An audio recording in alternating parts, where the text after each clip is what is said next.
The film starts with following the accidental death of her deaf father. Dot, an orphan teenager who is also deaf-mute, is sent to live in Meridan, Connecticut with her godparents, Paul and Olivia Deere, and their teenage daughter, Nina. Dot and Nina had been friends in childhood, before Dot lost her hearing as a result of a medical condition.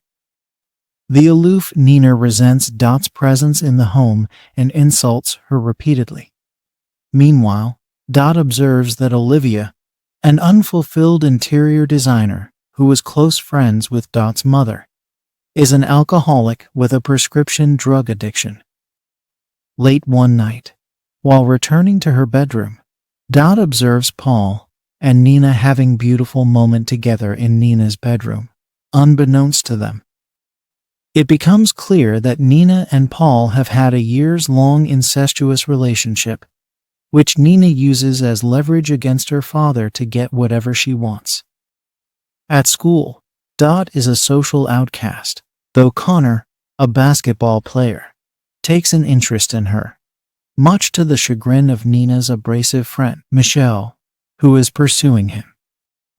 One afternoon, Nina returns home early from cheerleading practice and overhears Dot playing Beethoven on the family's piano.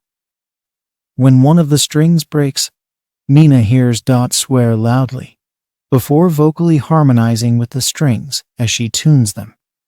Realizing Dot is neither deaf nor mute, Nina withholds her knowledge of this. At lunch the next day, acting under the guise that Dot cannot hear, Nina assays her by confessing her hatred of her father and details her plan to murder him. That evening, Dot goes on a date with Connor, who is able to communicate with her by lip reading. Dot returns home to find Paul and Nina again having a moment together, and deliberately breaks a vase in the hallway, interrupting their rendezvous. Nina realizes the action signifies Dot's alliance with her. Later, Dot comforts Nina in her bedroom as she cries herself to sleep. The following night, after a basketball game, Connor confides numerous personal secrets to Dot, including his attention deficit disorder and his chronic self-pleasure. The two proceed to have a beautiful moment together in the school swimming pool. Meanwhile, Nina returns home from the game and is visited by Paul in her bedroom while she irons her cheerleading uniform. Mustering the courage to proceed with the murder, Nina tells him to close his eyes and that she has a secret to show him. She proceeds to approach him with a hot iron to burn his face, but is interrupted when Dot returns home. Nina puts the iron down and instead lies to her father that she is pregnant and needs $1,000 for an abortion. He agrees to give Nina the money the next day.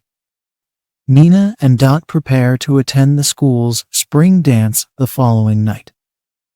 While getting ready, Nina tells Dot she is going to kill Paul that night and run away with the abortion money he is giving her. She explains that she will find work as a stripper, believing she can become famous like Courtney Love. Before the girls depart for the dance, Paul confronts Nina after finding tampons in her purse and accuses her of lying about the pregnancy. Meanwhile, Dot, who is playing Moonlight Sonata downstairs, hears the argument. The confrontation becomes violent and eventually descends into a forceful behavior toward Nina by Paul before Dot comes to Nina's defense, strangling Paul to death with a piano wire. Olivia, in a drug-induced stupor, stumbles upon the scene, unfazed by her husband's corpse, but amazed by the revelation that Dot can hear. Michelle arrives at the house to pick Nina and Dot up. The two quickly change their dresses, which are soaked in blood, and leave. At the dance, Dot reveals to Connor that she can hear and speak. Angered by her deception, he storms away. Nina and Dot leave the dance and walk to a riverbank in the woods, where they bury a backpack containing their blood-soaked clothing. Nina asks Dot why she pretended to be deaf-mute. Dot explains that, after her mother died during her childhood, she stopped speaking and began communicating only with sign language, as it made her feel closer to her father. When the girls return home, they find police cars at the house, and Olivia turning herself in for Paul's murder. Olivia apologizes to her daughter and atones for having allowed Paul's sexual abuse of Nina go ignored.